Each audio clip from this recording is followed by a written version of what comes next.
ధ్యానము అంటే ఈ లోకంలో ఒక ధ్యానం ఉంటుంది. ఆ ధ్యానం ఎలా ఉంటుంది అని అంటే, అలా కళ్ళు మూసుకొని అలా ప్రశాంతంగా కూర్చుంటారు. వారి ఉద్దేశం ఏమిటి అని అంటే, మొత్తాన్ని ఖాళీ చేసుకోవాలి. అంటే హృదయంలో ఉన్నదాన్ని, తలంపుల్లో ఉన్నదాన్ని మొత్తాన్ని ఖాళీ చేసేసుకోవాలి, ఫ్రీ చేసేసుకోవాలి. అంటే ఏమీ లేకుండా ఖాళీ చేసుకోవాలి. అది ఈ లోకంలో ఉండే ధ్యానం. కానీ బైబిల్ చెప్తున్న ధ్యానం ఏమిటి అని అంటే, దివారాత్రములు, రాత్రి పగలు మీరు దేవుని యొక్క వాక్యమును నింపుకోవాలి అని చెప్తుంది. ఈ లోకంలో ఉండే ధ్యానం అయితేనేమో సమస్తాన్ని తీసేసి ఖాళీ చేసుకోమని చెప్తుంది. వాక్యంలో ఉన్న ధ్యానం అయితే మీరు సమస్తాన్ని కూడా, దేవుని యొక్క వాక్యాన్ని మీ హృదయంలోనూ, మీ తలంపుల్లోనూ, మీ ఆలోచనలోనూ మీరు ఎల్లప్పుడూ ధ్యానించి దాన్ని నింపుకోవాలి అని చెప్తుంది. ఈ లోకంలో ఉండే ధ్యానము ఖాళీ చేసుకోమని ఎందుకు చెప్తుందో తెలుసా?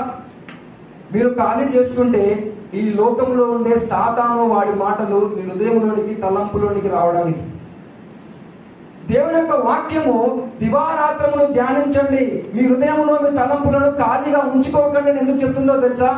ఒకవేళ మీరు గనక మీ హృదయమును, తలంపులను ఖాళీగా ఉంచుకుంటే ఈ లోకము ప్రవేశిస్తుంది, సాతాను ప్రవేశిస్తుంది. అవి ప్రవేశించకుండా ఉండాలి అని అంటే దేవుని యొక్క వాక్యము మీ హృదయంలోనూ, మీ తలంపుల్లోనూ ఉండాలి అని దివారాత్రములు దేవుని యొక్క వాక్యమును ధ్యానించండి అని చెప్పి బైబిల్ మనకు సెలవిస్తుంది. హల్లెలూయా. ఆ విధంగా వాక్యం మన మధ్యలో ఉన్నది. వాక్యమైన ప్రభువైన యేసుక్రీస్తు మన మధ్యలో ఉన్నాడు. ఆ వాక్యమే నిత్య జీవము, ఆ వాక్యమే రక్షణ అయి ఉన్నది.